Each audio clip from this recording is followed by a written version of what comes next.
Hi అందరికీ. మన ఇంట్లో ఏం కూరగాయలు లేనప్పుడు ఒక పచ్చిమిర్చి ఉంటే చాలు. దాంతో గ్రేవీ కర్రీ ఎలా చేసుకోవాలో ఇప్పుడైతే మనం ప్రాసెస్ చూద్దాము. ముందుగా కొద్దిగా ధనియాలు, పచ్చి కొబ్బరి, కొద్దిగా నువ్వులు, పల్లీలు, జీలకర్ర తీసుకొని బాగా వేయించుకోవాలి.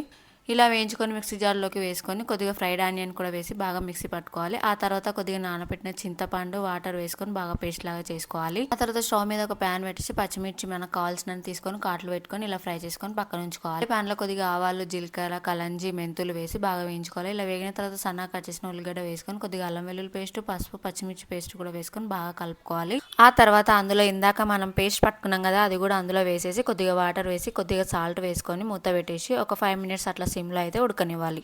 ఇలా 5 మినిట్స్ తర్వాత మూత తీసేసి అందులో మనం ఫ్రై చేసి పెట్టుకున్న పచ్చిమిర్చి వేసుకోవాలి. ఆ తర్వాత ఇలా కలుపుకున్న తర్వాత అందులో కొద్దిగా కరివేపాకు, కొత్తిమీర కూడా వేసుకొని బాగా కలుపుకోవాలి. ఆ తర్వాత మూత పెట్టేసి ఒక 2 మినిట్స్ అయితే దాన్ని ఉడకనివ్వాలి. ఆయిల్ పైకి తేలేంత వరకు. 2 మినిట్స్ తర్వాత చూసారా ఆయిల్ అయితే పైకి తేలింది. ఇలా అయిన తర్వాత ఇంకా మూత పెట్టేసి స్టవ్ ఆఫ్ చేసుకోవాలి. అంతే, ఎంతో టేస్టీ అయిన పచ్చిమిర్చి గ్రేవీ కర్రీ అయితే రెడీ అయిపోతుంది. పచ్చిమిర్చితో చేసాం కాబట్టి కారం ఉంటుంది అనుకోకండి, అసలు కారం ఉండదు. చాలా టేస్టీగా ఉంటుంది. బగారాలోకి, పులావ్లోకి, చపాతీలోకి చాలా టేస్టీగా ఉంటుంది. మీరు కూడా ట్రై చేసి ఎలా వచ్చిందో కామెంట్ చేయండి. ఇంకా సబ్స్క్రైబ్ చేసుకోండి. బాయ్.